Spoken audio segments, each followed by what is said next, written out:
We are live. Another edition of ThursDIAZ. I'm Beto Duran. Thanks for everybody that's been leaving messages on my Instagram asking where the show's at. We've been doing it a little bit later at 8:30 instead of 8 o'clock, so we appreciate you staying with us.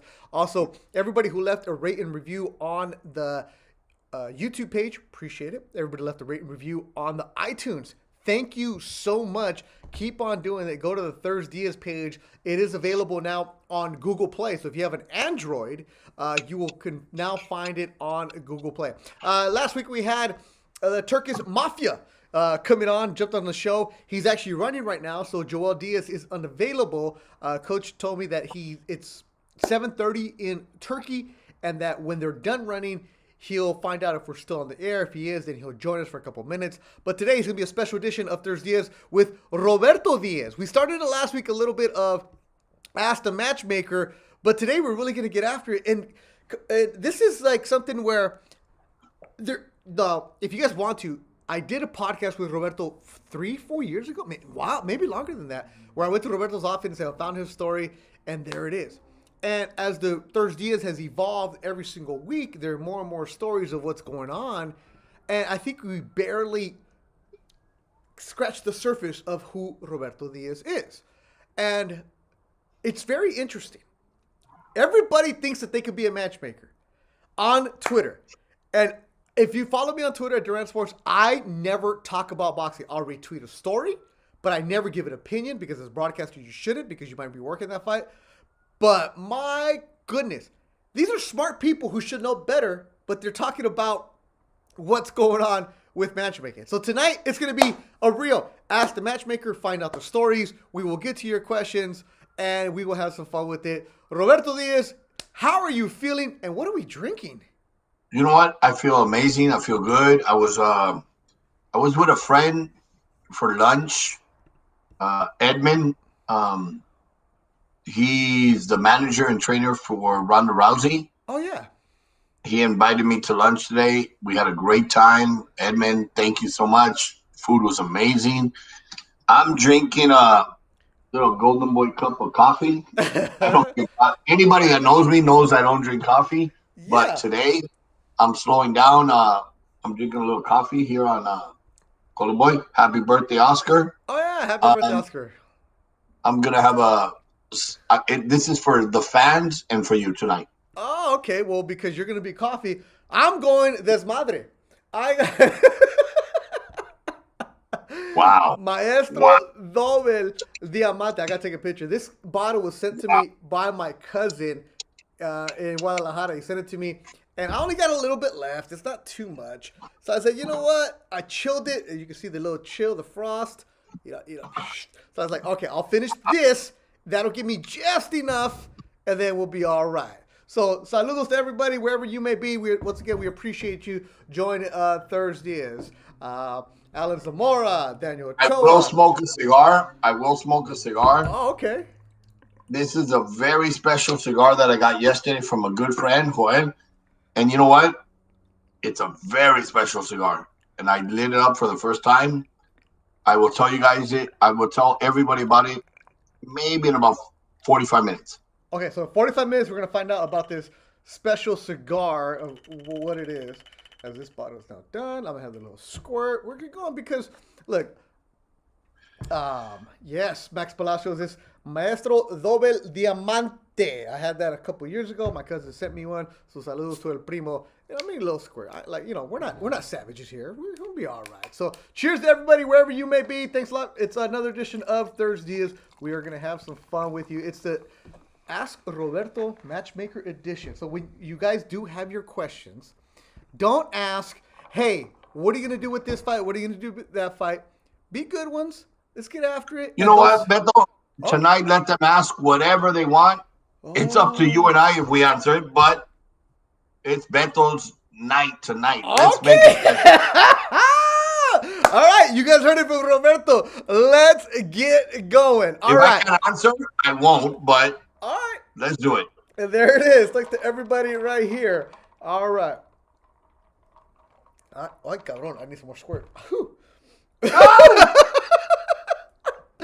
Woo! All right, here we go. Now, Roberto, Let me ask you this before we get to the cigars. Today, um, I smoked a cigar while playing golf, and it was on recommendation of the commissioner or the inspector. Larry, is that his name? I keep forgetting his name. Larry. Older black man. He's an inspector for California Commission. He said I should Yeah. smoke on Oliva because I'm starting to get into the cigars. He's like Oliva Melanio, a Maduro. So I had one, and I'm like, all right. You see him at the fights. I believe his name is Larry. Larry is an amazing man. Yeah. He did many years in the military. He served our country. He's done at least 20 years with the California Commission. Um, he's probably close to 75 years old. No, he's not. Yeah, but he's a strong man. And you know what? One of the best. One of the best. Yeah. And if he does like his cigars, Yep. and lots of love for him. Yeah. I mean, he's an amazing young man. Yeah. So Larry gave me that cigar. It's Oliva Melania Maduro, and he said, "Look." Because I told him he always has his cigars in the pocket, and the beauty about boxing, there's so many characters out there, and a lot of the people, especially, are doing this as a second job because they love the sport to make it happen. They work for the state. A lot of them work for the state, doing other jobs, but they work for boxing on a part-time side job because it's like I love boxing, so Yeah. yes. And Larry's one of them. There was a gentleman by the name of Mo, who's a great friend. There's been so many through the years that have always given their love to boxing. Yeah, it's cool. Yeah, and so Larry told me, he's like, "Oh, you're getting into cigars?" He goes, "Okay, 3 months from now, after you smoke the shitty cigars, smoke this one." And I'm like, all right. And I was like, what about a Cuban? He's like, you're not ready for that. He goes, you got to get through the stages. He's like, just like a fighter, you got to get through your 4-rounder, a 6-rounder, an 8-rounder. He's like, when you get ready, Sure. He's like, I'll give you some good ones when you're ready. So, Larry, I know he watches the show every now and then, so we appreciate you. But I'm getting better, and now I understand what he's talking about. I went through the bad ones. Now I know what the good cigars. No, I don't know the good ones, but better. So I'm going to tell you today, I was at lunch Tuesday, and I'll say it to you guys now. Joe, Samuel from Roger Dubuis, a good friend, Joe, they gave me these cigars. This is the first time I've ever had this cigar. It's amazing. I'm not going to tell you the price. It's expensive. And I'm lighting up right here for our fans, for our show, for the first time. It is incredible. Joe, there it is. And look at Roberto just feeling good right now. All right, so with Golden Boy, we have a fight next week on the card. It'll be on DAZN. I got the news. I was talking to Roberto yesterday that I'll be on the broadcast. It'll be Ty Grisham, play-by-play, Sergio Mora, and I will be the ring reporter running around doing interviews, and you'll see that next week on DAZN. Jojo Diaz, the main event, defending his belt. You'll see Argentina against Brazil, and great job by our guy Hector Hexzar. That flyer that he made. Wow. Fantastic. Wow. And then we also have Ronnie We said it last week. Hey, folks, there's a poster out there. I didn't want to say who it's from. Yeah. There's a poster out there. There's a promo out there. Just watch it tomorrow. Yeah, it was really, and it came out, and it was badass, dude. And everybody started saying, hey, is this a poster you were talking about it on Beto's show? Yes. Hey, Argentina and Brazil are going down. It's good. It's down. Yeah, it's going to be a damn good fight. That's the one. And then also like Ronnie Rios taking on, and let me show you right here. I actually just found it myself. So there it is. That's the one right there. Yep. Maradona and Pelé. Brazil contra Argentina. That's classic, bro. You don't see it too often, but you know what? This is about as real as it gets. This is for countries. This is for the real deal.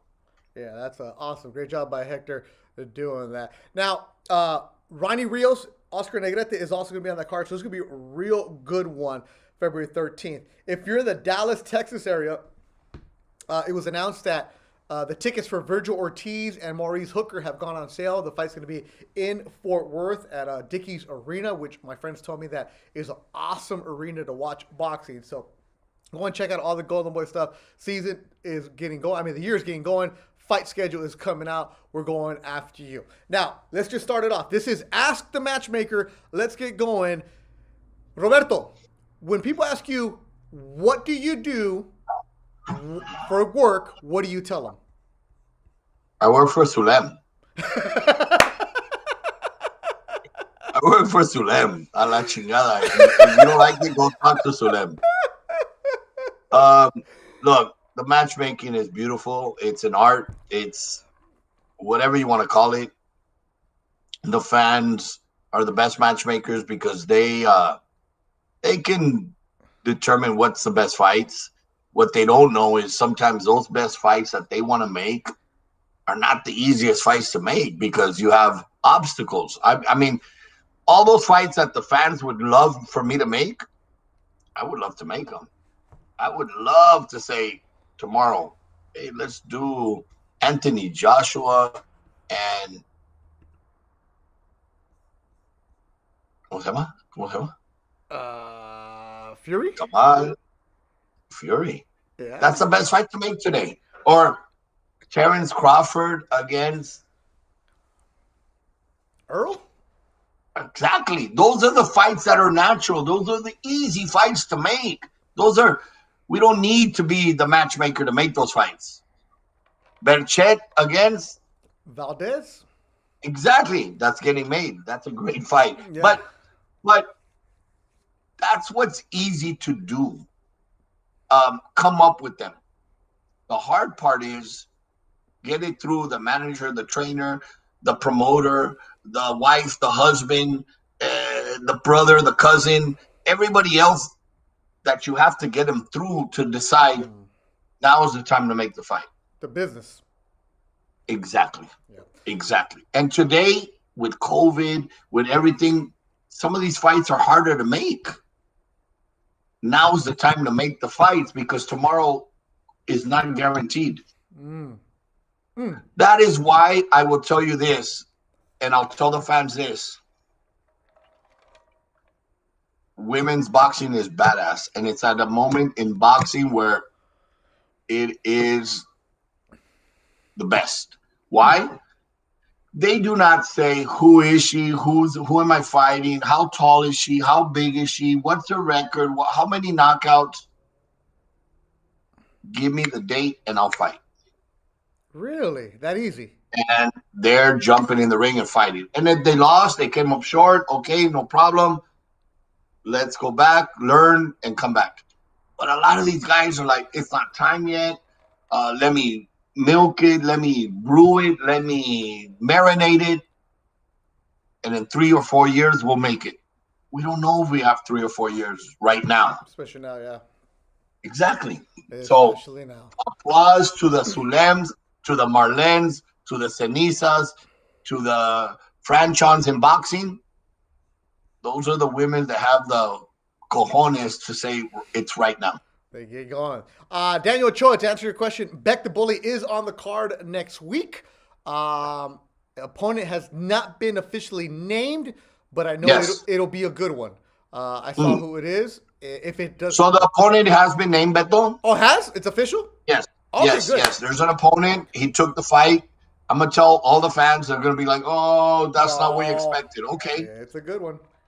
I'm gonna tell you. Look, Beck the Bully was gonna fight Kovalev, a former world champion, somebody that went 11 rounds with Canelo in his last fight.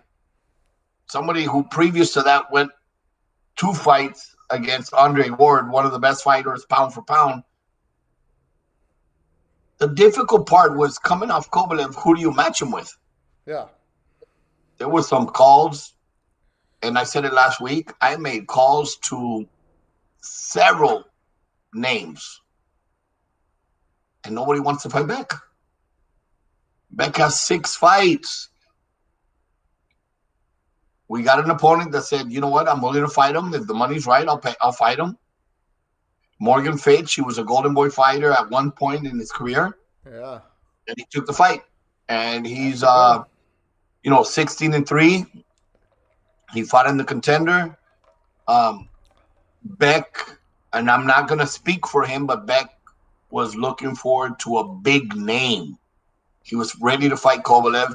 He was ready to fight Kovalev in Russia. He was ready to fight Kovalev with 10 pounds above his weight class. He was ready to fight Kovalev after testing positive. It's not the same thing. It's hard to get an opponent with 2 weeks' notice at the level of Kovalev. Yeah. And in most cases, you're going to fight it. Yeah, and Morgan Fitch is a good fighter.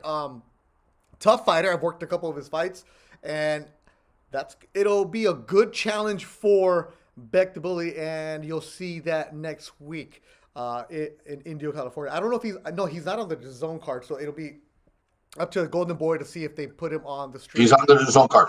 Oh, it has been moved. See, that's good. Yes. All right, it's been moved. Yes. All right, good. He good. got, obviously wasn't originally, and once the card fell on January 30th, got moved to the February 13th. DAZN said, we want to see Beck, even if it's highlights, whatever. So they did special, and it's going to be 5 fights instead of 4. Okay, perfect. Yeah, okay, perfect. There it is. All right, so you will see Beck the Bully next week live on DAZN. I'll have an interview with him in Spanish. All right, here we go. First question comes at you from Victor Granillo. Now that Virgil is fighting Hooker, do you think Virgil can fight Thurman or Porter later this year? Las Vegas, what's happening, Victor? The question came from who? Where'd it go? I deleted it. Victor Granillo. Victor, the answer is Virgil is willing to fight anybody. It's if anybody's willing to fight Virgil. Virgil's on a fast track. Virgil's been showing it. He's been doing what he's supposed to do in the ring. Nobody's going to fight Virgil unless they have to. They either vacate or they clearly say we don't want to fight him. There's nobody with their hands raised saying I want to fight Virgil. I give all my props. And Maurice Hooker, you're a world champion, former world champion, and you're really showing what boxing's about because you stood up and said, I will take the fight. And that's a tough fight. I like Maurice Hooker. He comes at you all the time. It'd be a good scrap. All right, Max Palacios.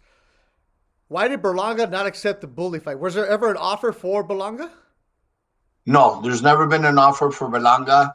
It's been talks from social media. Okay. But look, I'll tell you what, Bully's willing to fight. I give all credit to Berlanga. They're doing a great job.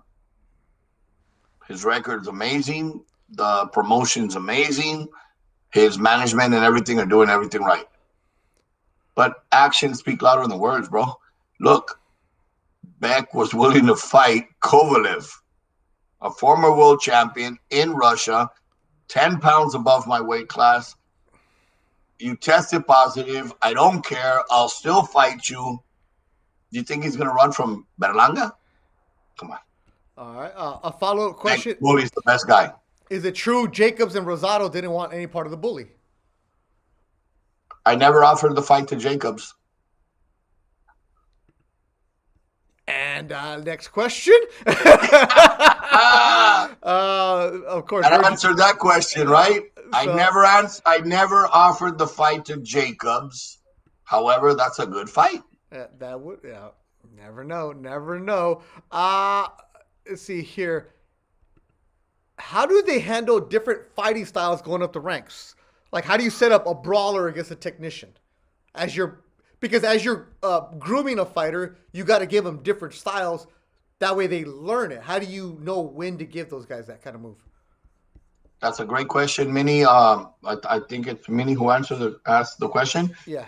You build it little by little. You put a southpaw, you put a boxer, you put a brawler, you put a puncher, you put a boxer, you put a mover, and you start seeing how that fighter is adapting. A good example is Virgil Ortiz.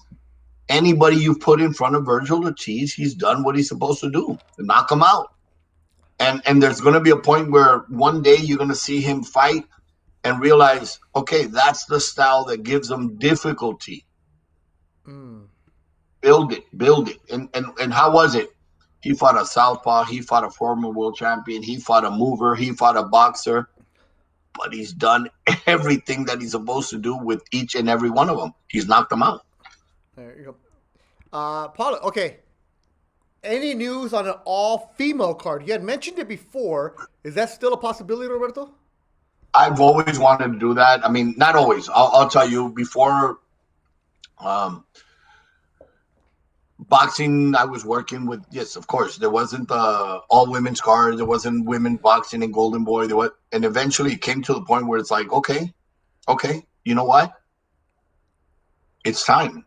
And let's sign a female fighter. And we signed Marlene Esparza, our first woman fighter, Olympian. Senicia came after. Franchon came after. We have a strong stable of women boxing right now. And I don't even like to call it women boxing. I like to call it boxing because what I said earlier, they're ready to fight anybody. It's boxing, period. I would love to do it in a March because March is the month of women, the cancer preventive. And I would love to do it. And we thought about it last year. COVID hit and it slowed us down. But it is still in my mind. I would love to do it because we have enough fighters that can do a whole card and stack it and do real fights. That's, as long as you can stack it. Kevin Fuentes, is Rashidi Ellis next if Virgil gets past Maurice Hooker?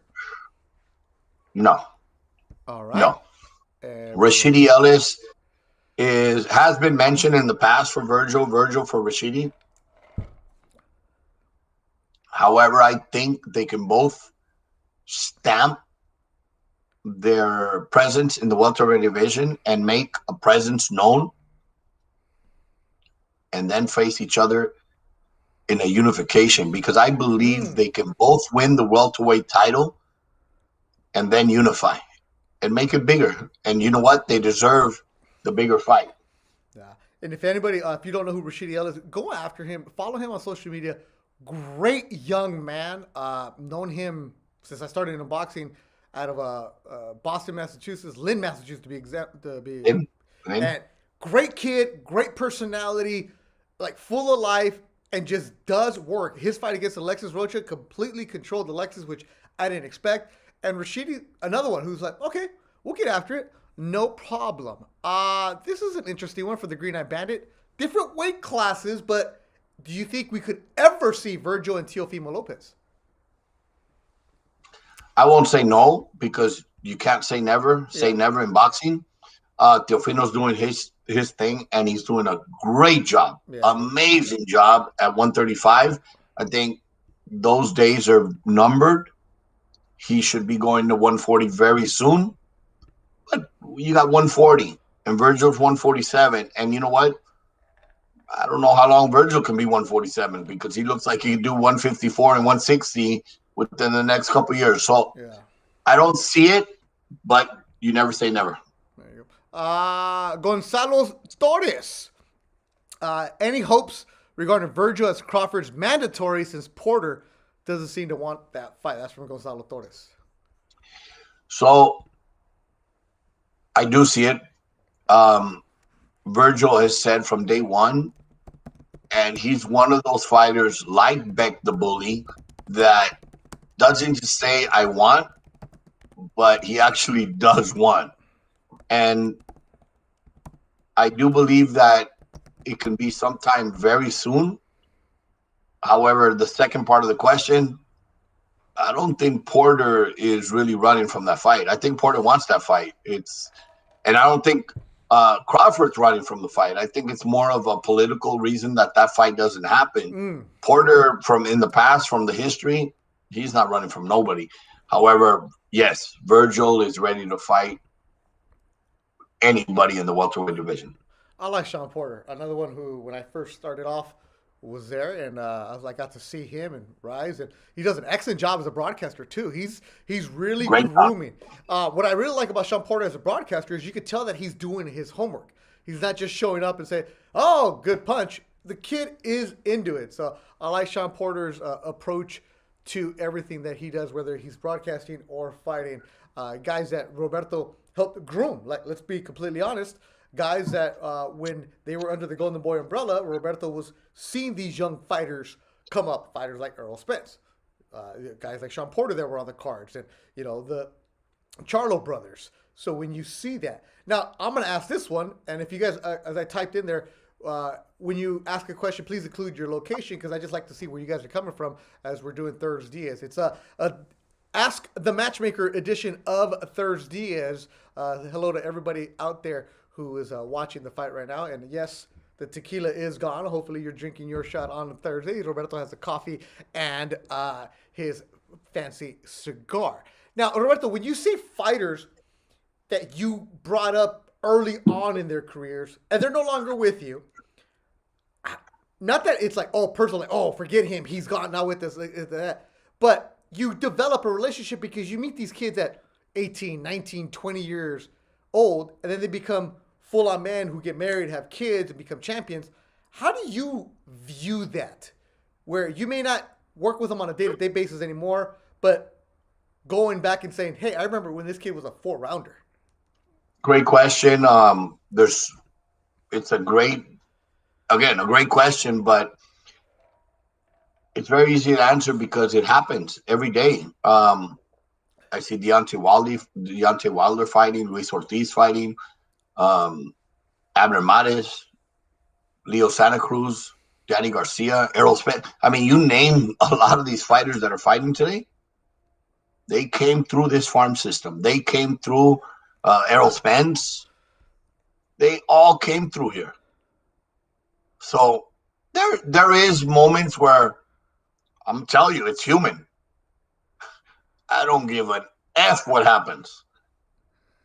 But there's times where I'm rooting for them 100%.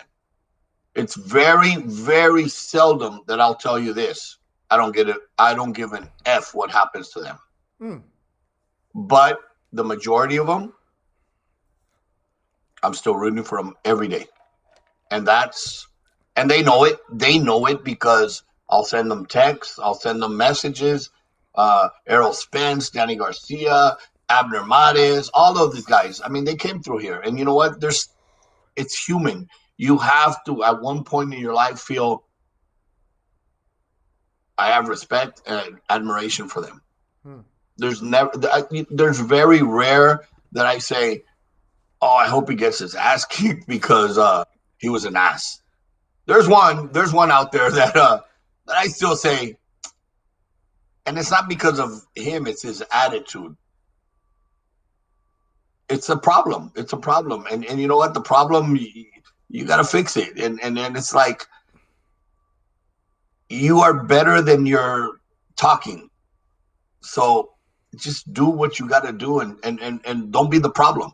And everybody right now is wondering, okay, who is it? Who is it? Who is it? Who is it? The problem. Yeah, look, the cheese man. We leave you guys. We can't give you all the answers. We got to give you just enough. Oh, this is a good one. Cuñado in East LA. Do you still get people sending you video clips of fighters asking to be signed? Asking to be signed? Yeah, like guys sending you Instagram messages or like video of them working out on YouTube, and they're like, "Hey, can you sign us?" All the time. Really? I get videos of guys jumping rope. I get videos of guys hitting the bag. I get videos of shadow boxing. I'm like, guys, can you send me a video of you fighting, please? I get videos of look at my TikTok. I'm a great fighter. I want to see a fight. Can you send me a real fight? Consider it, but. Yeah. At least somebody in the parking lot, like a street fight or something. Go beat up Brazo. But let me follow up on that. Have you ever signed somebody off of a video that's been sent to you? Yeah. Really? Yeah. Okay. But then I realized And then I realized next time go back to the fights. Yeah. Then I said, you know what? Go back to the fights. Don't ever sign a guy based on his or girl or woman based on the shadow boxing. Wow. Sometimes shadow boxing looks really good. Well, that's another thing. Look, Antonio can shadow box, dude. I won't say who Antonio, but Antonio can shadow box. Yeah, really. And I don't want to sign him anymore. Oh man.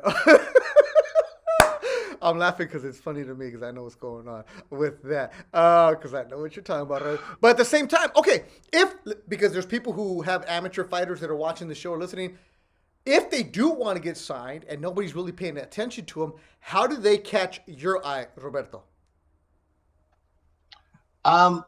You know what? I look at several aspects. Right now, I mean, I'm looking at presence. I'm looking at what they can do in the ring. To be honest, I don't care what they can do with a jump rope. I don't care what they can do in sparring. I really look at what they can do when they get dropped.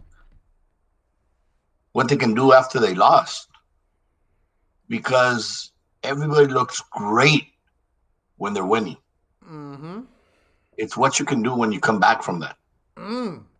And one of the fighters that I always remember that really caught my eye, Antonio Diaz just said it. Did you sign Omar Figueroa from a video? Yes, I did. Yes, I did. And I was going to mention him right now. And Antonio said it. I used to get so many DVDs. And through my travels, every time I went to a fight, I watched videos. And it was jump rope, hitting the bag, hitting the speed bag, sparring that looked really bad. And I saw this kid named Omar Figueroa who had like 5 or 6 fights. But the video wasn't a little camera video. It was production. And he's knocking guys out in fights. And I'm like, wow, this is a good-looking kid. He's doing what he's supposed to. I want to talk to his team. And yes, I did sign Omar Figueroa from a video. And I was criticized because he didn't have a good amateur background.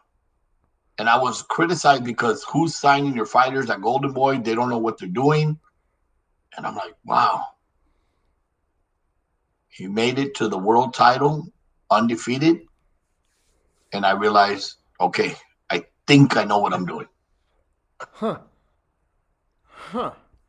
How do you, this is Beto from Carson in his garage, how do you not get caught up in what everybody is saying about you doing your job? Because there's people who don't know how the job is done, people who don't know the politics, people who don't know the budget. Like, if for anybody out there who says, oh, pay-per-view numbers were this, you're lying because they're still counting pay-per-view numbers today. For people who are wondering how many tickets were sold, you're lying because I know the people selling the tickets, they're still counting. So, like, anytime you hear stories about numbers, don't believe it.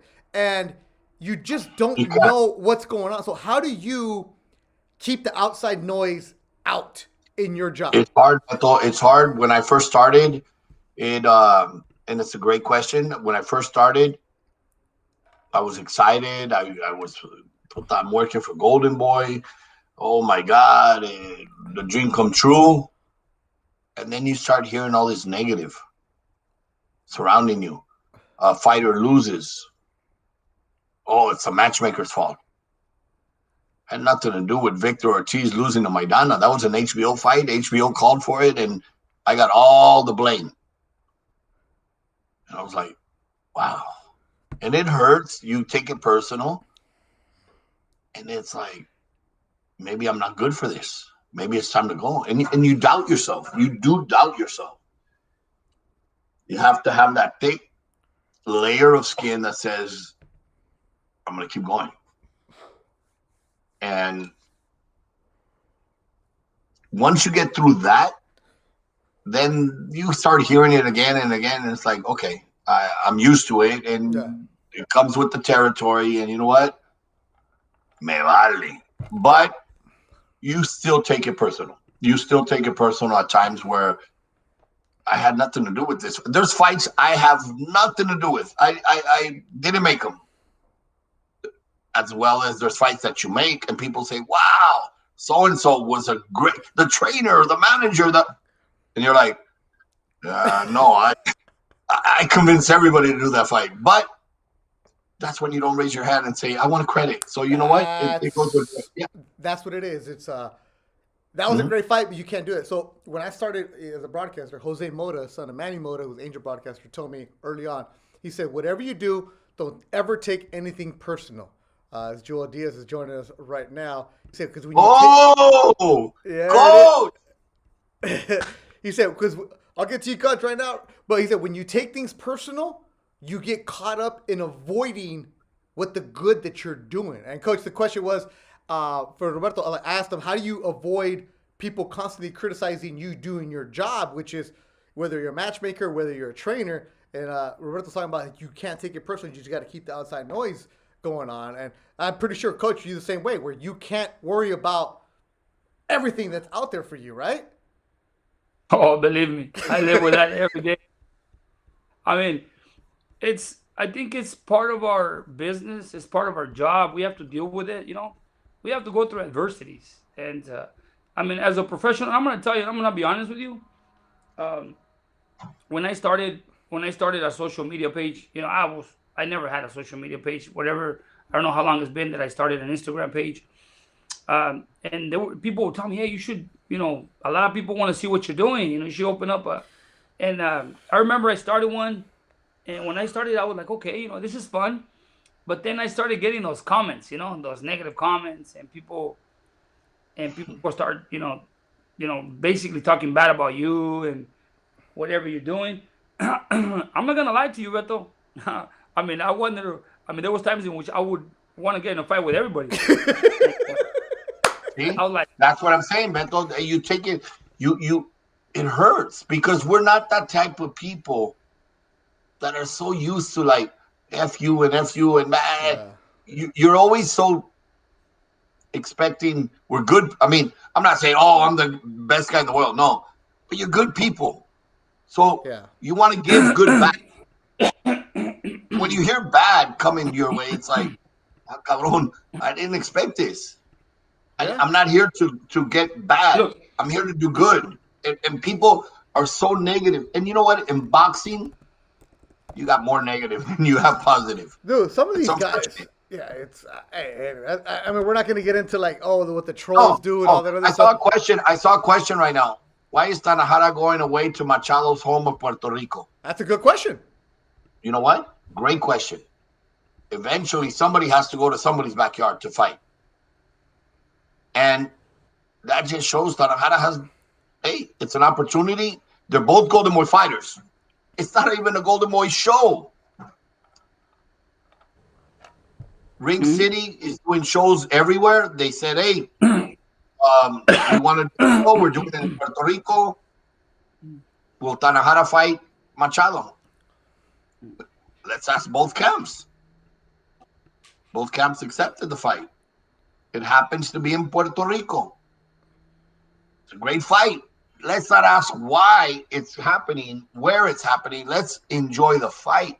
And if anything comes out of it bad, then we can discuss why did it happen this way. But in the meantime, let's enjoy the fight because it is a good fight. You have an undefeated young contender taking on a former world champion. Let's enjoy the fight. Yeah, there. That'll be on Ring City. And at this point, because of COVID and the pandemic, what's going on?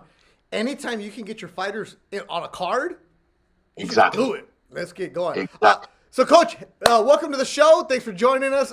What is it? It's like 8 o'clock in the morning. You just got done running with the Turkish Mafia right now, which, by the way, last week after he came on the show, Coach, I looked at my Instagram. I gained 118 followers because he reposted me within an hour. So good for him. Yeah, because he's that good. He's just, so if you want followers, just post the Turkish Mafia. They'll come get you. I don't know what they're writing. But on the YouTube page, they were leaving comments, so it was pretty good. But thanks to that.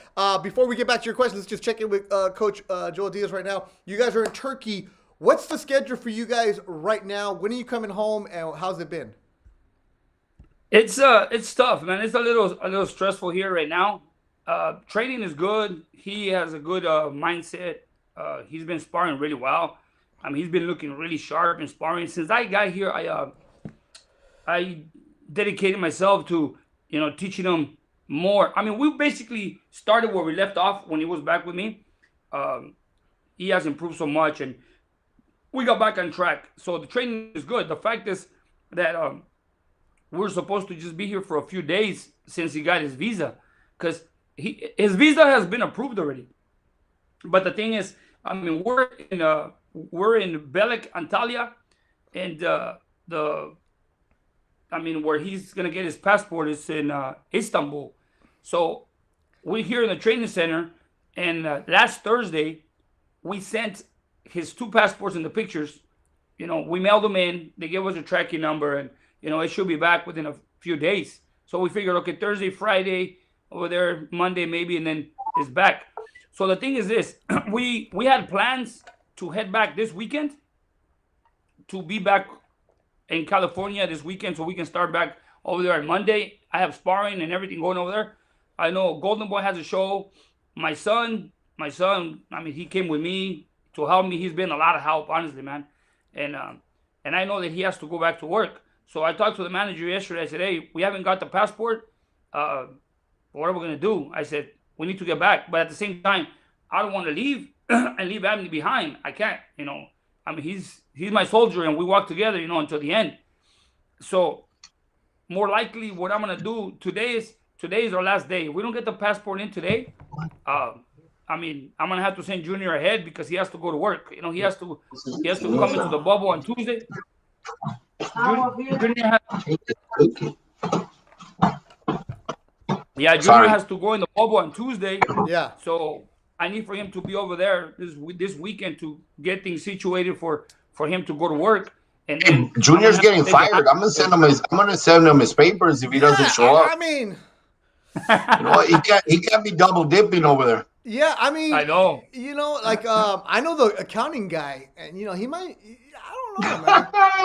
They don't payroll. Yeah, I know there might be some overtime, fraud. Nah. Yeah, it's the thing is that I mean, he has to do a COVID test today because he flies out this weekend. So we have to do a COVID test a day or 2 prior flying. So just to make sure, I mean, we're still hoping for a miracle for that damn passport to come today, so that we all can travel together this weekend. But I mean, worst case scenario, if it doesn't, we're gonna secure his flight so he can fly back, and he'll be over there this weekend. And if I have to stay a couple more days, I mean, I'm gonna have to stay a couple more days and be back next week. Wow! Of course. Wow! Look, I flew with Randy Caballero for the world title eliminator. His dad and trainer stayed behind because the visa wasn't ready. And I said, look, at the end of the day, let me go get him adjusted to the time, to the change, to the the time change place. And once you get your visa, at the end of the day, you're not fighting. So the main guy stays behind. Obviously, the most important thing in this case is Omni gets his paperwork and everything gone so he can start adjusting to the time zone. Wow, I mean it's already, like I said, we sent everything in a week ago. Yeah, yesterday was a week ago, and they said it's already there. I mean, they already have it. We're just waiting for him to send it back. I don't know if they sent it in yesterday or not, but the thing is that it should be in any time. So, but until we don't get it, we cannot plan when we're leaving. But for sure, my son he's leaving this weekend. He has to go back to work. Yeah. Send your son, because I got to play golf with him next week, so we'll be all right. And he has to pay bills. He has to pay the bills. Yeah, pay the bill. And also, how does Turkish Mafia have people controlling him? I don't get that. Don't answer, because I'm going to delete that part right there. All right. So welcome to ThursDIAZ. Coach Joel Diaz joining us from Turkey right now. Coach, what we were doing was ask the matchmaker. Wait, hold on. Man, the tequila's kicking in. Mira, coach, lo que tengo. Ya se la Nice. acabó. You were late, coach. You were late. No, ya se la Wow. acabó. Nah. Empezó llena esa botella. Yeah, so we're doing Ask the Matchmaker. So people are asking questions. So we're going to have people continue to ask their questions for Roberto. And Coach, you can piggyback off of those answers. And I know you're busy this morning, so if you have to leave or if you got to go get your practice, feel free. We appreciate you joining us right now. I know you've been doing a bunch of interviews, even with No Puedes Jugar Boxeo. That's your main guy right there. The thing is that the difference of time here, a lot of people always call me, hey coach, can we do interview? And honestly, I know interviews are very important for everybody because it's their job. Yep. But honestly, I don't want to go out of my way and distract my fighter. I mean, because to me the important thing right now here is my fighter. It's a fight. He don't even talk to his manager. He don't.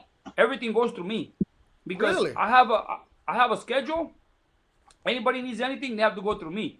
It's like, for example, they call him, they text him, and I told him as soon as I got here, since the day I got here, I told him, hey, anybody asking you anything or they want to do interviews or whatever, just tell them, talk to my coach. So that's what he does. You ask him something, he says, oh, talk to my coach. Even Ahmed, when Ahmed calls him, he tells him, hey, talk to the coach.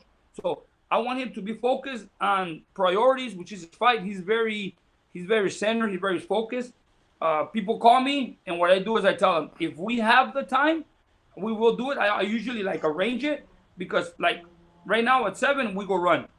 Okay, we come back, and then get ready. We go to breakfast. We go 8:30, 9. We go breakfast. Come back. We take a walk, and then I let him rest. I don't bother him. And then at 1 o'clock, well, for you guys it's late over there, so he's resting 1 o'clock, and then we go lunch, and then he rests for a little bit, and at 4 o'clock we train from 4 to 6. By the time we're done, it's 6:30. We go dinner at 7:38. By then it's already 9 back home. So we usually do like an interview, 2 interviews at night, but it is complicated because of the time difference. But you're out there doing it, all kinds of good stuff going for you, Coach. We appreciate you joining with us. And the good thing is with the pandemic, you learn how to use the computer. You're doing interviews all over the world right there. All right, let's get back to the questions here for Ask the Matchmaker, Roberto Diaz. Beto, I have a bad question. Oh, yeah. Beto. No. Outside of Antonio, there's no other fighter I ever regret signing. That was the only fighter I ever regret signing. Antonio Diaz. Antonio Diaz, the only one you regret signing. He keeps Not asking even my mom likes him. Yeah? No, nobody. I mean, look, there was one time I said, I'm not going to sign this one fighter. And I signed him. And he didn't turn pro. Come on. So we signed him. Promotional contract, but he never went pro. He was from Texas. So that's the only one I can maybe say that's the only other fighter I regret. But the only other one is Antonio. Yeah. I regret signing Antonio. And he's ready to make a comeback. You never know. All right, here we go. Let's go to the question. Victor Granillo. Roberto, do you see another great Mexican boxer like Barrera Morales coming out there, or somebody who might already be in the pros who can get to that level? I saw that question, and you know what? Beautiful question. I think a lot of us that grew up in an era always will think of that era as the best era. Whatever era you grew up in, you're always going to think that was the best era of boxing.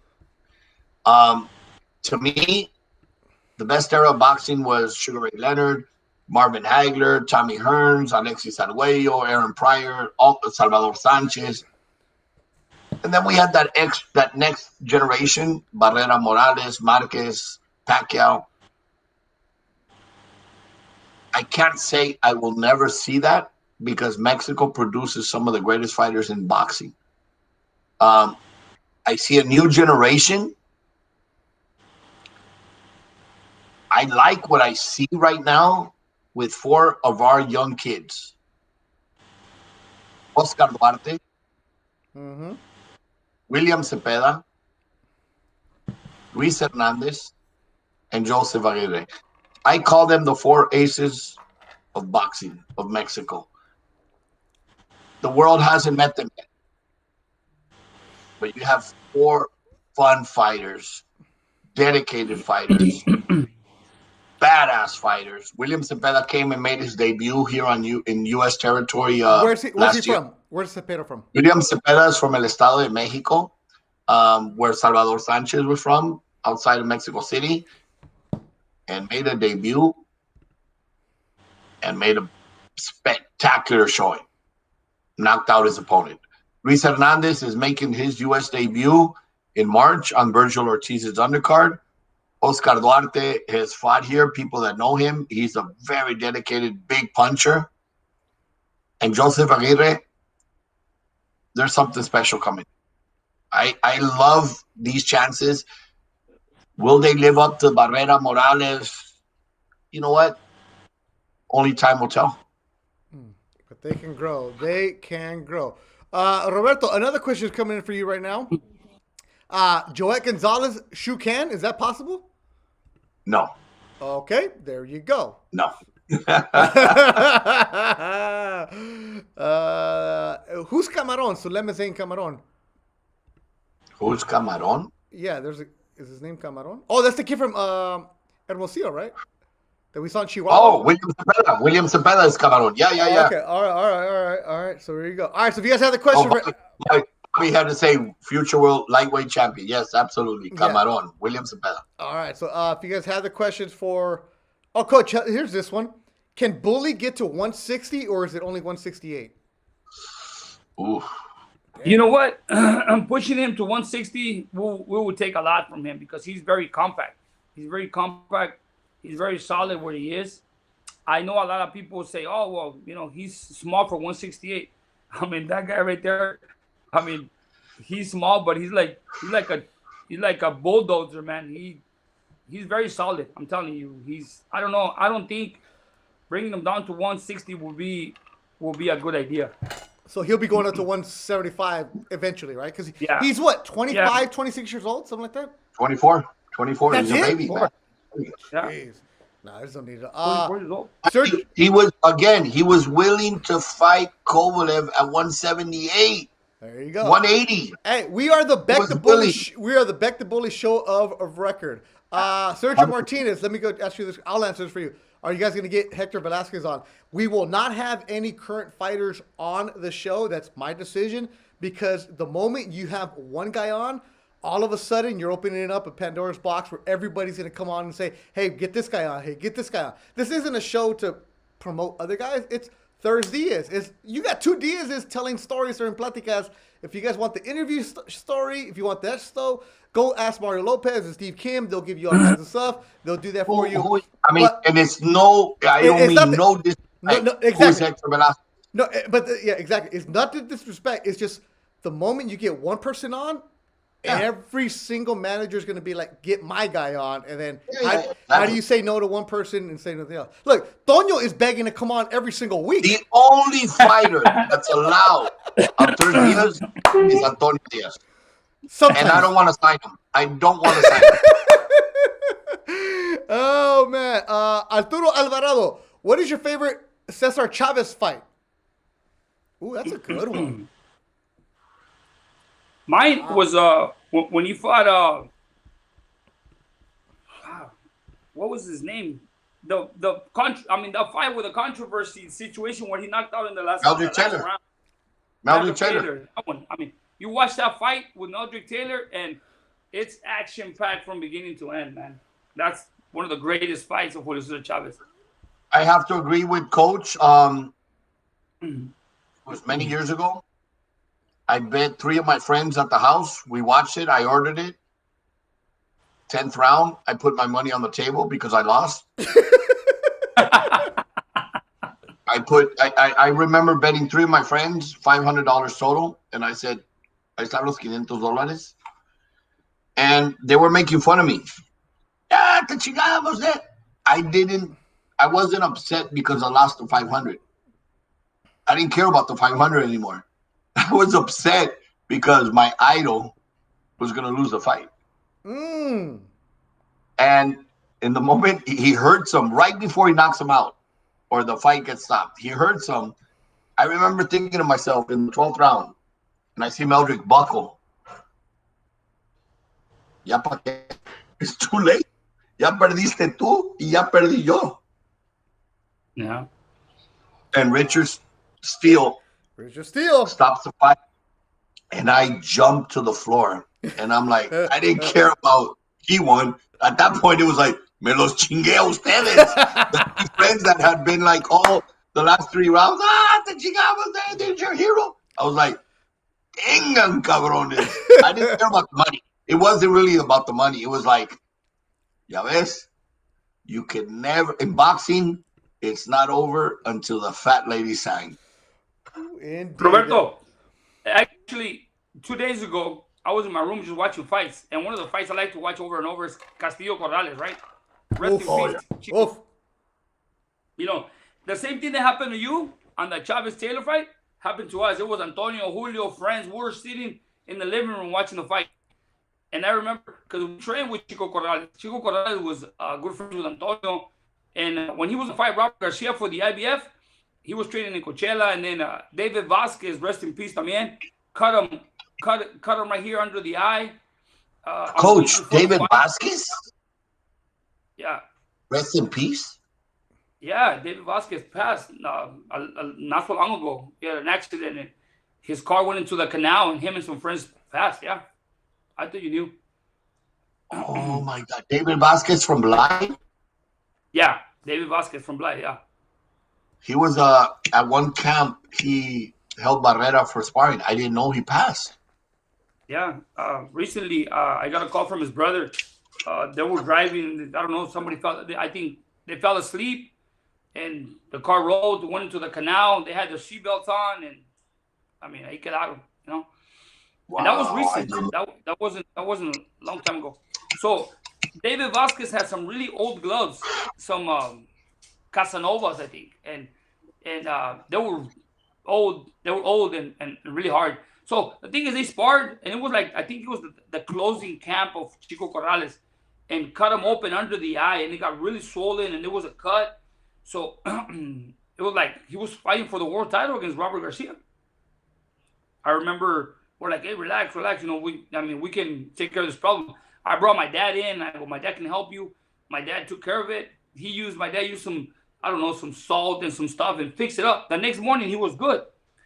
So Antonio and Chico Corrales were really good friends in that moment because Antonio used to spar them. They used to go, hang out together. When we got the fight, I'm like, man, Diego's gonna win. Nah, Castillo's badass. He's gonna win. So we were sitting in the living room, and there was open space. So everybody like, okay, there's $100. Throws them on the floor. Okay, pues ahí van 100. I got Chico. And then somebody else, I got another 100. Okay, ahí van, boom, another 100. And then, hey, ahí van otros 100. I got Castillo. So money started piling up, Roberto. And as the fight's going, we see the fight's going like really close. And they were like, man, this is a great fight. In the 10th round, when Chico Corrales goes down, everybody starts celebrating. And they're like, ya estuvo, ya te chingamos. Like, And then, my pride. I go, no. Ya te chingamos. I mean, I have a lot of pride. He goes, otros 100, van, vámonos. So they threw another 100 on the floor. Vámonos. I got 100 after Chico went down the first time. And I was like, man. And then they start again. And on the second, Roberto, knockdown, and everybody celebrated like, ya te chingamos. Like, and then, todavía, Roberto, ask Antonio, in the second knockdown, when he's getting up, they're like, ¿qué onda? ¿Ya estuvo? I go, no, I'm not done yet. They're like, are you serious? I go, yeah. Van 100 más, vámonos. Pum, let's turn those 100. Wow. The victory was the best when they stopped Castillo, Roberto. Yes, because it's no longer the money. It's the pride. It's like, ¿sabes qué? I remember, Roberto, everybody was sitting in the couch. When I got up and picked up the money, I go, hey, tráigame una escoba y un recogedor. Yeah, I started jumping on the couch. Every single like, ya estás muerto, Roberto, ya estás muerto, y de muerto vuelves a vivir, Yeah. It's not even about the money anymore. No, Tra- It's el yeah, orgullo. It's like, ahí tra- está, te chingué, cabrones. Don't ever count me out. yeah, but the money yeah. help. The money helps. That's what it was. Secondary. It was a great moment, Yeah. and it to me is one of the most it's one of the unforgettable fights because besides living camps with Chico Corrales, uh, spending time with him, one time when I was training in Coachella, Roberto, I was training in Coachella, and I'll never forget that. I still have pictures. Um, I closed the gym and I was going home, and as I was about to close, turn off the lights, I see a Hummer pull up, and it was just by myself. And then I see a Hummer pull up to the front of the gym. It was late in the afternoon, and I see this guy get off, and I go, "Hey, wait, is that Shane Mosley?" And he goes, "Hey, what's up, Joel?" I go, "What's up?" And then it was Shane Mosley, his wife, and Diego Corrales and his wife. I go, "What are you guys doing here?" We're just cruising around. We're just driving around. So we come in the gym, and they were just driving around, and they wanted to stop by and say hi.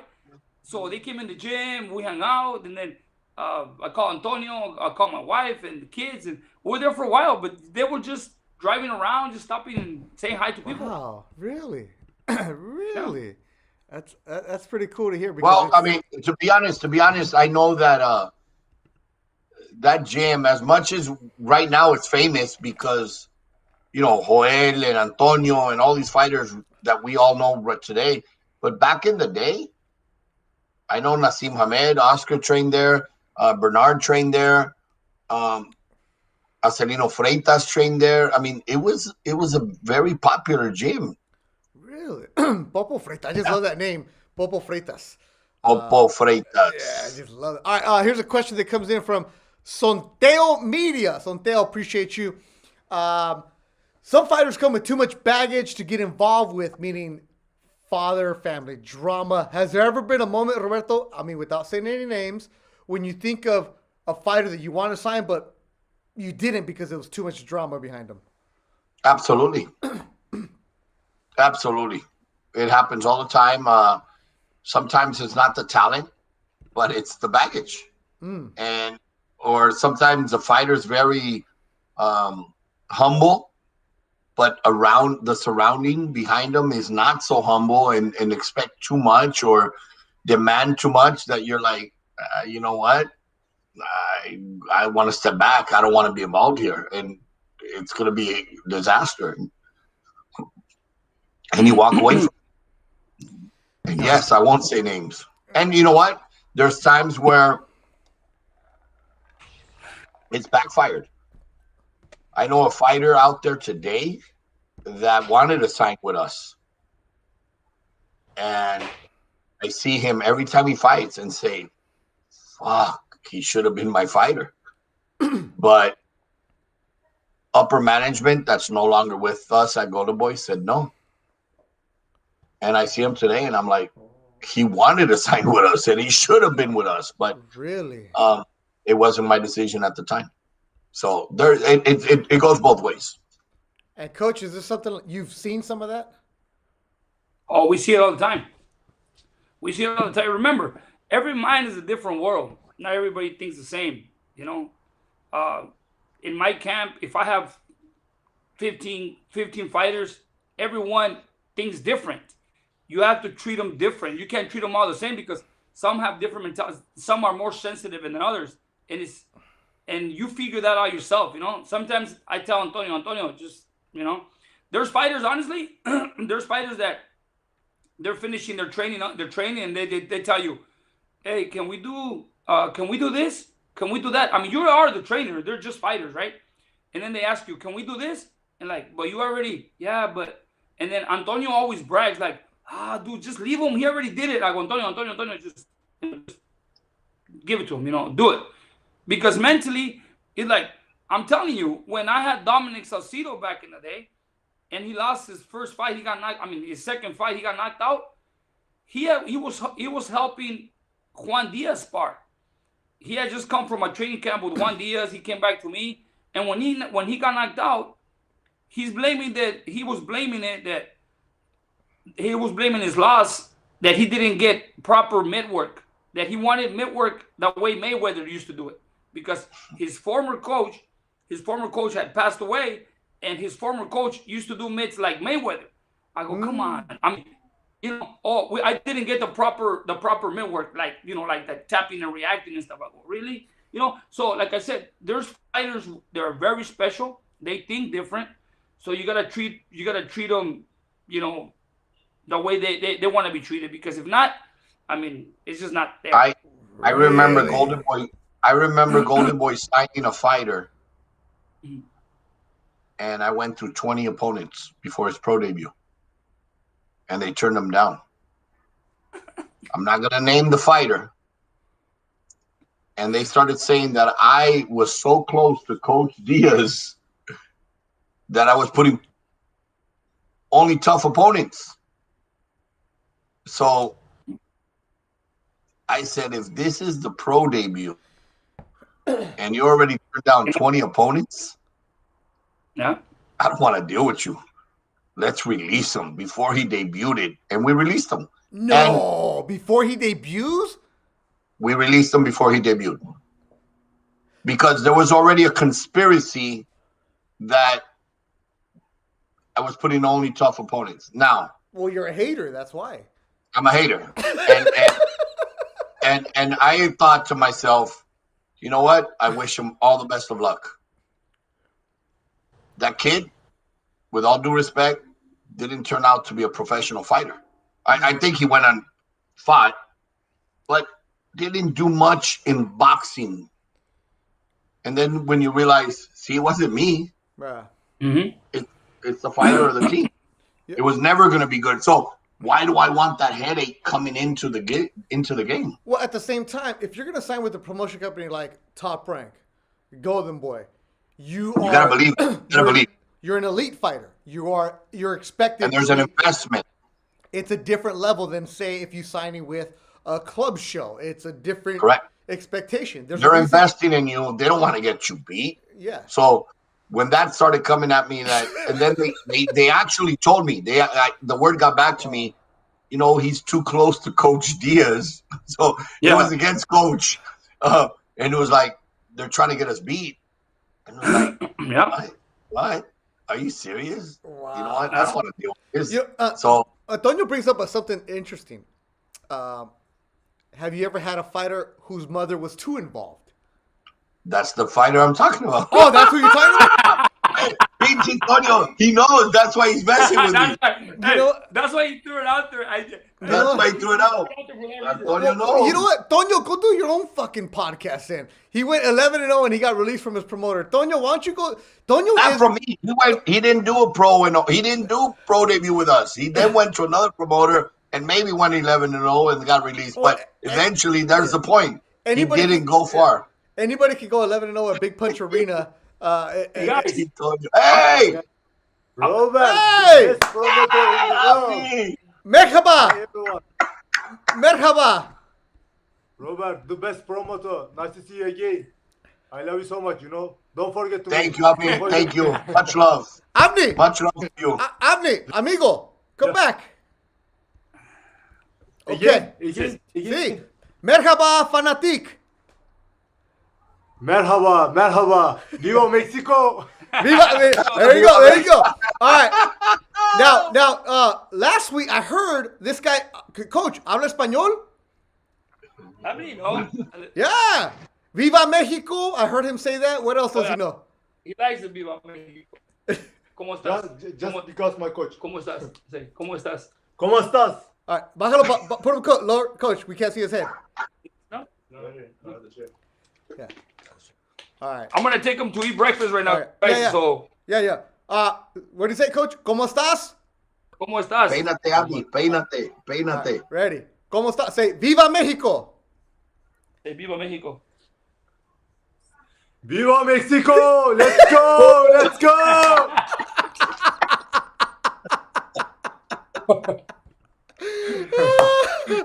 All right, Coach. I know you gotta go. Mande. Guys,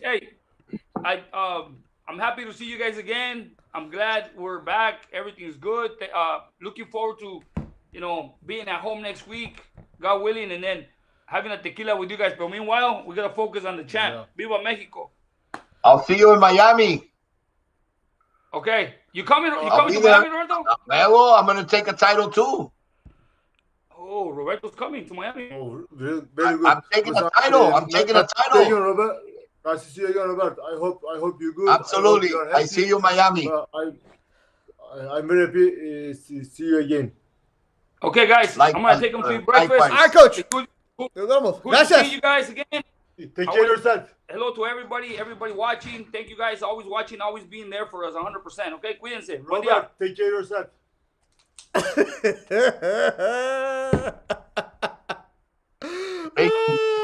Beto, I see a question from Gonzalo Torres. Oh, hold on. Before we get to that, Coach, Roberto, why does that guy love you so much? You know what? Abni's a great kid, man. I've known Abni for many years. Yeah. I've always admired him. I've always had a good friendship with him. Him and his promoter, and there was a time when, yes, we talked about signing and working together, but there's a mutual respect because when he looked for a trainer to help him, to teach him, they called me and I said, Joel Diaz. And they said, can you connect us? And I said, absolutely. And I connected them. And I think that respect and the admiration is not because of me, because I told him Joel was the guy to teach him and help him. And you see it today that he loves Joel and respects Joel. And I think that's where that comes from. He is grateful that he met somebody like Joel because of me. So there's that respect and love for that reason, for introducing him to Joel. First of all, I gotta show this picture. Roberto, you'll see your Instagram messages later, but Aldair Gonzalez, who is a good kid in the office, this is what he's doing to you. Hold on here. Oh, pinche Aldair. Vas a ver, cabrón. One day he wants to be a matchmaker, but this kid right here. Aldair, I didn't do. Oh my God, Aldair. Okay, The Rock. Ay, pinche Alda. Vas a ver, cabrón. Oh, it's like okay. yeah. Hey, it's not as bad. You know what? That's fine. I like that. It's cool. There's a reason that Aldair has just been demoted back to intern. He will be collecting gloves from now on. Vas a ver, Aldair. From now on, you're going to be washing the car, cabrón. Yeah. Here's the question you were talking about, Roberto. Gonzalo Torres. The Charlotte brothers always say Golden Boy try to get them beat. If we really wanted to get him beat, I would have. I mean, look, then I didn't do a good job, right? I must suck. That's a stupid statement. You don't try to get your own fighters beat. You try to progress them, and they should be grateful because they came up hard, strong. Anybody that knows Golden Boy's matchmaking knows I'm not gonna baby you. I'm gonna bully you. I'm gonna bring you hard, and I don't care if you get there 18-2. But when you fight for the world title, you're gonna win. And the Charlos both won world titles, so they should be grateful. They were brought up hard and tough. And look at the record. For them to say, if they've said that, and I don't know, I haven't read that, but if they said that, how? Who did you fight that you were trying to get beat? I got Wrong you. statement. I got you. All right, it's the Ask a Matchmaker segment show actually. You know, my tequila's kicking. I'm not even gonna pretend like I'm sober. So the tequila's kicking in. I'm feeling pretty good. If you guys have any kind of questions for a matchmaker, if you're looking for a job, don't ask. Because actually, you know, go for it. Aldair just got fired, so there's an opening at Golden Boy. He's gone. He's gone. So it would be what's going on. Roberto, I'm asking you this: as a matchmaker, you say you have a fight, you like it. What's the process to get it approved? Because you can't just make a fight because other people have to sign off on it, right? Like, is Oscar involved or like, how does that work? I'm saying not for like the lower level. I'm saying, say a 10-rounder where you have a prospect who's fighting a former world champion or something like that. Okay. Good example, Beck the Bully against Sergey Kovalev. Okay. That's a very good example. You got a kid 6-0. fighting a former world champion who just fought Canelo Alvarez, who's fought Andre Ward. So Beck fights October underneath Munguia and Toriano Johnson. Looks spectacular. Drops his opponent 4 or 5 times. I get out of the ring and I said to the management, of course, I'm not going to go and excite everybody without talking to management. I think he's ready for a step up. Management says we'll fight anybody. And you hear that all the time. Very rare is we're ready to fight anybody means anybody. So I said, what do you think about Kovalev? Do it. That was the reaction from management. We go back in the dressing room. Fighters there, trainers there, management's there. Kovalev. Do it. Then I go out and I see Oscar and Eric. Let's do Kovalev. This kid's ready. He's a beast. He's an animal. He's fucking aggressive. He's a badass. What's the worst that can happen at 24 years old? You lose to Kovalev? You're young. You come back. You learn. But if you win, that's a huge statement. Just taking the fight was a huge statement. And Oscar and Eric came back and said, let's do it. There's a trust. There's a you got to remember Oscar fought everybody. Mm-hmm. There's a different mentality as a former fighter, a former world champion that fought everybody. He believes in let's do real fights. Let's not build records. You can build 20-0, 20 knockouts, all in the first round. You fight the first real fight and you get stopped. It's good business. But really, what is it doing to the fighter? Fighting 20 times against you know you're going to beat. So, old school, let's really fight somebody that you're not supposed to beat. And it was scheduled. It didn't happen for unfortunate reasons, but those are the times that, you know what, it does happen, and Oscar supports it 100%. He wants real fights. I've heard him, like, I don't know Oscar at all, just from interviews and being around and being his employee. So not like I've ever had any personal conversations, but in interviews that he's done, he's always talked about him saying, like, I fought these guys, I stepped it up. So if I did it, why aren't you going to do it? And Santiago Media brings up a good point. Joshua Franco, you know, I call this fight when he lost in Puerto Rico. It was a fight that should not have been stopped, but he lost, came back, a tune-up, and then he fights for the world title against Maloney. So, Joshua Franco is a great example, Beto. Joshua Franco would not have fought for the world title if he had not gone through those 3 fights with Oscar Negrete.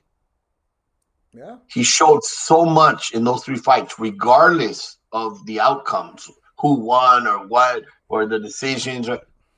He learned from those 3 fights and showed me and the world in those 3 fights that I can fight anybody. Mm-hmm. Mm-hmm. And that got him ready for what he was to face with Maloney. If he's not built in those tough fights and all he's doing is winning knockouts, he fights for the world title, okay, gets paid, and loses. I mean, we've seen plenty of fighters where it's like they step up, and there's a reason they're called step-up competition. If you've ever fought Rene Alvarado, be careful. Ronnie Rios went through that. But if you fight Robinson Castellanos, those gatekeepers have just come at you, no problem. Real quick, Roberto, Max Palacios, any truth in Munguia fighting Triple G? I love it. I love it. Why not? I mean, that's a fight that Munguia wants. My understanding is Triple G wants it. And you know what? Why not? It was supposed to happen a few years ago. The commission didn't approve it. Munguia's gotten so much better, matured. It's time. And look, what can be the outcome? Munguia knocks out Triple G or beats Triple G. That just makes the Canelo and Munguia fight bigger. Triple G knocks out Munguia or beats Munguia in a decision.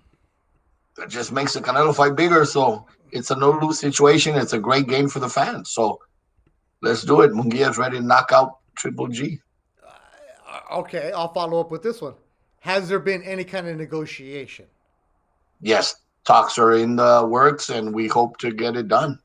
Absolutely. Wow, there you hear it on Thursday. My understanding is they both want it. So if they both want it, it should be done. Okay, there we go. Sam Contreras. Sam, I think you're like in Guadalajara or something. Sam, if you guys need a house, hit up Sam Contreras también, by the way. How hard is it to come up with the best offer on a purse bid? Now, first of all, what's a purse bid? So a purse bid is you have two sides not being able to negotiate on a fight. In other words, two promoters are working out a fight, and neither side comes to an agreement. So there's a purse bid. You go to a purse bid, and it's a blind bid. Each side or many sides put in a bid, and the highest bid wins the rights to promote the fight. How hard is it to win a bid? It just depends how many are involved. Most of the time, it's only going to be two sides involved. But if it's a big fight, I mean, it happened in the past. It's very rare. There was a fight between a Golden Boy fighter, a top-ranked fighter, and the new promoter came out of nowhere and outbid both Top-Rank and Golden Boy. And that was Rock Nation. Their first stance as a promotion, they came out and outbid both the big promoters. The fight never happened. It was a Charlo fight against a Top-Rank fighter. No, it wasn't Charlo. I'm sorry. It was Kid Chocolate. Gave up his title. Kid Chocolate gave up his title and didn't defend his title. And Rock Nation obviously won the bid, but the fight never happened. But it's a poker game. You have to, roll the dice. Now, and when you do a purse bid, say you bid $200,000, that's what the fighters are going to get, right? That's what they split or figure out? Yeah. Depending on who the champion, or if it's it depends on the circumstances. There's a champion and the challenger, or if it's a vacant title, it could be 50-50. It just depends on what the circumstances are. There's sometimes it's a 75-25 split. So whoever has the champion, obviously you can bid high because your side is going to get more.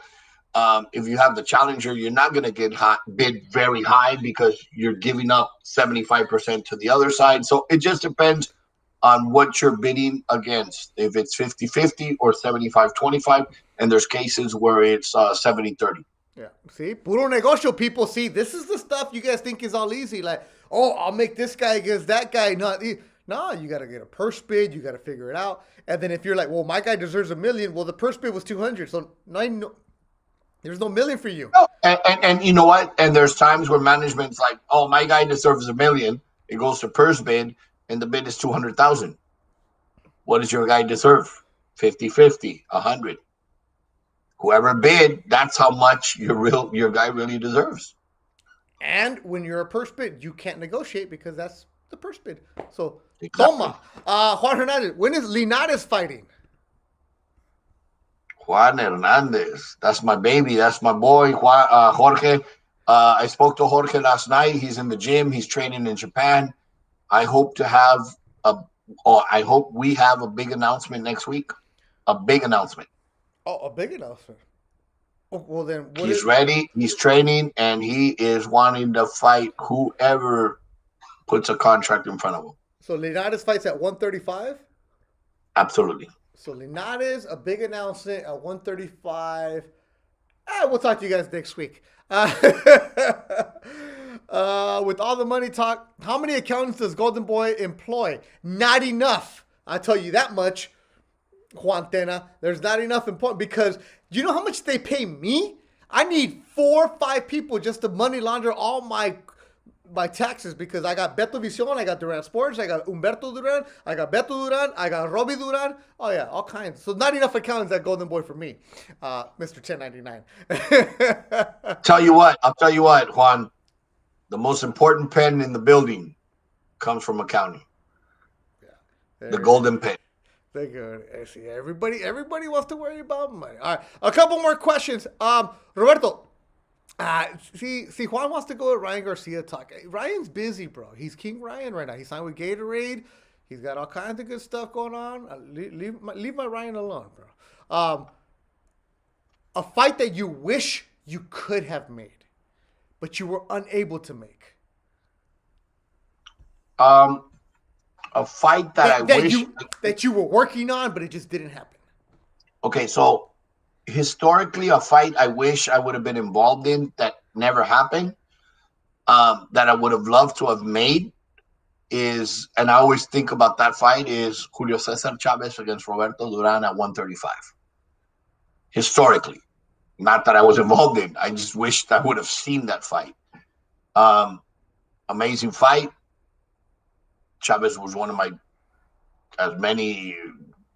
favorite fighters, but Roberto Duran was one of the greatest fighters in the boxing history.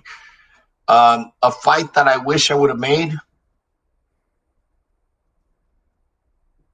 I'm not there yet because maybe when it's done and over, I would have said, you know what, I wish I would have made this fight. But so far, so good. Everything's gone. A fight that I tried to make and it failed and it failed and it failed, and eventually I made it, was Jesus Soto Caras and Yoshihiro Kamagai. Oh, yeah.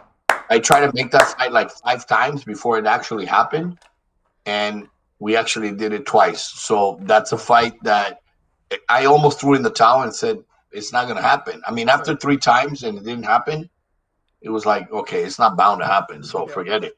Kamagai is Jessica Rosales' favorite fighter because he's just a nice guy. We had Soto Caras and this guy, Yoshihiro Kamagai. Go on YouTube and check it out. We did it at the Belasco. I called that fight. That was the first fight that happened. We sold out the Belasco. We had to sell out standing room outside, like in a little video room, so they could watch it on TV. It ended up in a draw. Yeah, and they just went like this the whole night. And HBO picked up the rematch. Mm-hmm. And I was so proud because I said, nobody wanted this fight. Yeah. After 4 times of trying, we made it, and it was a draw, which was great, the greatest outcome business-wise, but it also gave them an opportunity to both fight on HBO the second time. And Kamagai won, stopped Jesus, but it was one of those that they were able to make more money on the second round. Yeah. Good guys. I just saw good guys. Cotto Marquez, absolutely. I always wanted to see Cotto Marquez. I wanted to see it.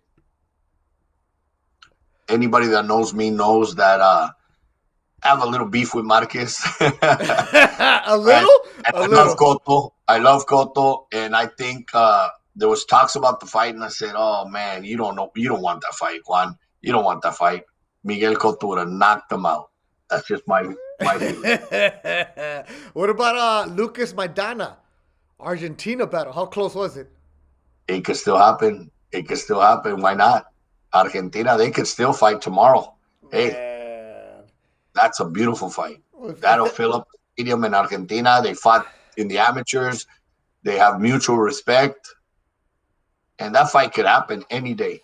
Well, if that fight happens and I get to announce it, I'm getting loaded on some Malbec the whole time. Oh, man. Let's see here. A couple more. Oh, yeah, you're right. That was at the... All right. Nah, I'm not going to ask about Pacquiao and Ryan. Forget all that. Ryan, Robert, you can't rank your Golden Boy fighters right now. I will. I like that question. You know what? I will. Okay, then go for it. Do that. I will rank them because based on, I'm not going to rank them as, who Robert likes or who Rob. No. Let's rank them based on what they've accomplished. I gotta put Golden Boy Wise. I'm not saying Teofimo. Teofimo is number one, based on what he's done. He beat Lomachenko. In what who they are now, I would put Teofimo. I would put Ryan. I would put Haney. Or no. 1, Teofimo. 2, Ryan. Number 3 is Tank. And number 4 is Haney. Damn. That's how I have them in who they are right now in the division. As far as Golden Boy, Linares number 1. Why? He's won 3 divisions. Number 2, Ryan. Number 3, you have a little mix right there between some of the best young up-and-coming lightweights, which you have Tanahara, you have William Cepeda, you have Oscar Duarte, you have Machado now in the division, you have Mercito, who's still holding on, you have Carlos Morales. I mean, we have a lot of lightweights. But if I have to rank the top 3, it's Linares, Ryan Garcia. Oof. And number 3, that's going to be tough. You know what? That's tough to get in there. I'll go with Tanahara based on accomplishments, dude. Based on accomplishments. And William Cepeda and Duarte are coming right up. But they still got to earn it. Still got to earn it. Absolutely. All right. So it's last call for questions as we start wrapping up this edition of ThursDIAZ. It's Ask the Matchmaker. I'm surprised nobody asked for a job, though. That's good. No, Aldair, you're fired. Yeah, because Aldair, he's gone. Hey, Tony Bracamontes, Blair Cobbs against Eddie Gomez. That was a fight that I tried to make. He must know. He must have a little insight. Oh, we got some good views. I try to make that fight right before COVID. That fight was something that was talked about. Both sides agreed. And hopefully we can look into it. Oh, still possible. Very good. All right. So as always, rate, review on iTunes. Go to ThursDIAZ. You can check it out. This has been a good show with Roberto as he's answering your questions of what it takes to get into the business. Now, I'll ask this one. If somebody comes up to you and says, hey, Roberto, I want to be a matchmaker. Like, think about it. There are how many people that actually do this job in the country? A handful. There's not many that do it, right? Like, you have each promoter has it. Okay. Best advice for them if somebody says, I want to be a matchmaker. You know what? I encourage them. Go through the fire. I love hearing I want to be a matchmaker. And it's just you have to go through the fire. You have to go through the fire and it's a thick skin because there's so many ups and downs and there's more downs than there is ups. My phone's on all the time. And you get so many calls that I'm pulling out of the fight. I'm injured. I'm cut. I didn't pass the medical. So there's a lot of letdowns. Mm-hmm. But when you sit back and enjoy a fight and people enjoy it and you hear comments or this and that, you hear more bad than you hear good. So that's why I'm saying you have to have a thick skin because there's times where, that fight sucked. Oh my God, that was horrible. Who was the matchmaker? I know. I've worked a lot of them. No, but that very few times when the fight's great, they say the fighter was good, the trainer's amazing, the manager did the right call. They very rare say, wow, what a great job from the matchmaker. So it's not a job that you're going to get the applauses. It's just a job that you hear the fans that night and you hear what a great fight. So you say, that's your applause. That's what you want to hear. There it is. Roberto, can Roswell get a raise? No. Very simple. Gonzalo Torres. We are not promoting Tito Manzanares. I love him. I discovered him many years ago in Mazatlan. Yeah. Great kid, very dedicated. I have a lot of love for him and his family, but our contract ran out, and he went on and moved on. I believe he applied for um, Arizona PD, and I'm hoping he gets it. That's a great position, a great job, and it would benefit the community because he's a great kid. Yeah, real nice kid. I got to know him a little bit. Absolutely. From Hermosillo, he was living, right? And he's from Tucson. Good, or Phoenix, I think. Good kid. Phoenix. He lost to a couple. He lost to Manny Robles. I think he lost to. No, he lost to Tanahara in a very Tanahara. There you go. Yeah, and to Mercito Gesta. Mercito Gesta. That's right. Yeah, good kid. All right, Razo, I tried to get you a raise. Not happening. All I know is that for me as a broadcaster, there's a lot of times where I'm working the fight at 3 o'clock in the afternoon when nobody's in the building, and I hear, Razo, ¿dónde encontraste a este? Oh, my God, Razo. Este muerto. Hey, but Razo, he had a pulse, and he passed the medicals. That's all you need.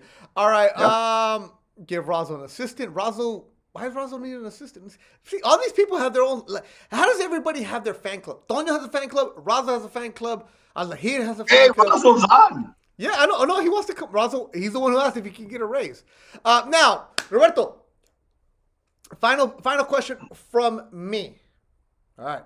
You go and you do a fight, right? Everything's good. Why do boxing fans always complain? It's the only sport where the fans enjoy talking bad about it. Yeah. If the Lakers win, right, Beto, that's a beautiful That's a great question. Look, Lakers win, woo. Dodgers win, woo. Everybody else wins, woo. It's the only. I've always said that if the Dodgers win the World Series, fans never say, yeah, but they wouldn't have beat the Giants from 20 years ago.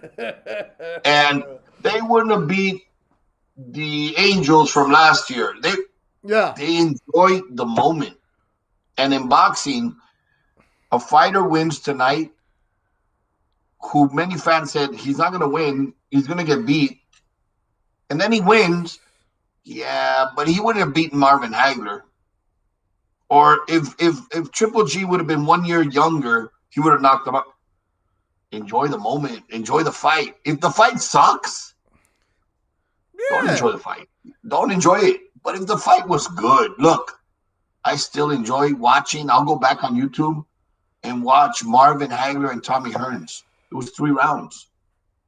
I'll watch Salvador Sanchez and Wilfredo Gomez. I'll watch Barrera Morales because I miss some of the fights not living up today to what those fights lived up to. But if they do, Corrales and Castillo, if those fight Oscar de la Hoya and Corte, let's enjoy them. Let's enjoy those fights and cherish them because they're not so many every day. Yeah, there you go. That's the way to say it. Right? Hey, enjoy Marlene Esparza against Enicia. Enjoy Sulem against Marlene. Those were fights. Let's go. You know what? But, what are you going to do? You're going to complain. And every Thursday, we bring you ThursDIAZ. Wow, we did an hour and 38 today. It didn't even feel like that. Are you serious? We did an hour and a half? Wow. Yeah. Hey, as always, thank you guys so much for listening to another edition of ThursDIAZ. Every single Thursday, Roberto Diaz, Joel Diaz, whatever country he's in, whatever time zone he's in, we are here for you guys. We've been doing it since the pandemic started, and since April we've been doing it. It's a show. It has its own iTunes page on YouTube. Go and check it out. We appreciate you guys. Leave the rate, review, all that other good stuff, and let people know because there are different podcasts out there for boxing, but we're the only one where you can get this kind of interaction. Real quick, let's go. Roberto, Antonio Diaz against Mickey Ward. Real quick, who wins? Oh, they fought. But who wins? If the rematch, I go for Antonio. All right. How about this one? Who wins? Chava Sanchez, Danny Little Red. Oh, Chava won 2 times. All right. 2 times. Razo against anybody. I go with Razzle. All right, Bobby. We'll talk to you next week. Are you going to be in Indio next week? I will be in Indio, but I'm available. I'll be waiting for you. All right, well, bring your computer to Indio because we'll be in the bubble after we take our COVID test. COVID testing from 3 to 6. We'll be there. Thanks, as always, for listening for ThursDIAZ. Adios. Good night. Bye.